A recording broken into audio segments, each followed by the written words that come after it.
O QQQ foi buscar a maior concentração de gama aqui nos 530. Chegando aqui, o market maker comprou e comprou forte.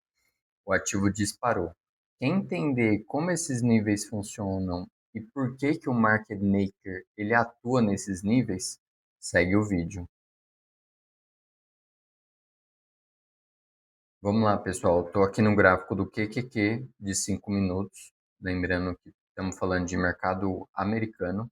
E antes mesmo do mercado abrir, a gente via, e eu mostrei para vocês no vídeo de ontem, que tinha uma concentração muito grande nos 528. E se vocês acompanharam os mercados futuros, adivinha onde o ativo bateu no pré-market. Então aqui estou colocando na hora estendida aqui, para a gente ver. Então aqui é o pré-market da quinta-feira, né, do dia de ontem.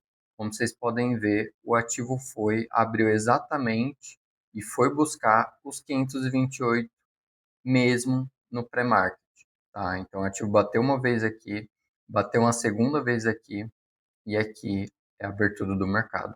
Então o ativo já tinha voltado um pouco por conta do PPI. Foi um outro dado de inflação que saiu, se não me engano, aqui por volta das 9h30 da manhã. E como vocês podem ver, o ativo embalou no pré-market uma alta e continuou essa alta durante o pregão. Vou deixar aí na tela os dados do PPI. E o mês a mês veio um pouco abaixo do esperado, mas a taxa anual veio em linha com o esperado, em 2,6. E aí o mercado abriu aqui com leve gap de baixa. Como eu mostrei para vocês, o ativo estava lá embaixo e voltou forte. E ele continuou sua alta e foi buscar essa outra concentração do gama aqui nos 534,75. Quase que chegou lá, realizou, tentou mais uma vez, uma terceira vez, mas foi perdendo força aqui durante o dia. Mas no final do dia acabou que fechou por volta aqui dos 534, próximo da máxima do dia. O SPY abriu com leve gap de baixa, como vocês podem ver, foi buscar esse GEX 1 aqui nos $600, que é um nível de gama importante. O market maker ele vai atuar forte aqui e atuou. Ele foi, comprou e aí o ativo acabou consolidando nesse meio do range aqui entre os 600 e essa gama wall aqui nos $605, que se chegasse lá, o market maker iria vender. A Nvidia abriu com leve gap de baixa, porém voltou forte e continuou sua alta bem forte aqui. Foi buscar essa concentração no gama, no 145, rejeitou porque o market maker vendeu o ativo, mas conseguiu voltar para essa concentração no pré-market, como vocês podem ver, o ativo já cai de novo abaixo desse nível. Por último, olhando para a Tesla, gap de baixa também conseguiu disparar aqui no começo do dia, mas não continuou sua alta. Consolidou aqui por volta dos meio-dia, deu uma disparada, foi buscar essa concentração no gama, beliscou aquela concentração e derreteu. Aí foi quando embalou uma tendência aqui de baixa mais forte, finalizando próximo da mínima do dia. Agora eu estou na plataforma do MentorQ, que é o meu provedor dos dados do Gama. Aqui nós conseguimos ver com mais detalhes exatamente qual que é a maior concentração, qual que é a menor, qual que é menos relevante ou mais relevante. Estou no gráfico aqui do QQQ, 0DTE do dia 12, de ontem, por volta das 11 da manhã.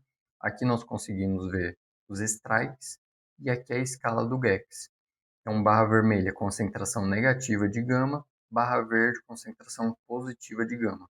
Como vocês podem ver, o ativo abriu aqui por volta dos 530, que era a maior concentração de gama, e aí foi quando o ativo disparou e foi buscar essa call wall aqui dos 534,75 que eu mostrei para vocês. Para finalizar o vídeo de hoje, então, vamos olhar para os dados aqui que a plataforma me dá e entender o que o ativo pode fazer nos próximos dias. Estou com o SPX aberto aqui, o índice do S&P 500, e olhando para a condição do gama, nós continuamos em gama positivo. O que quer dizer?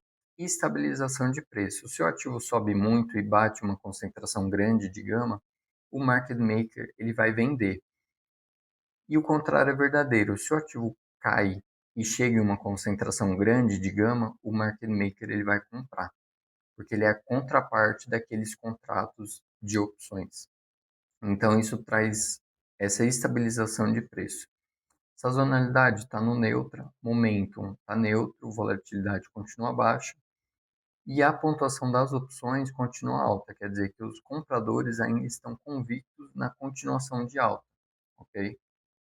E por último, olhando para as próximas expirações, a gente vê que temos uma concentração grande aqui para o dia de hoje, no 6.100, porém, se batesse lá, iria rejeitar, como vem fazendo nos últimos dias, chega nessas concentrações grandes, o ativo realiza. Porém, com a notícia que saiu ontem à noite, o mercado está realizando um pouco.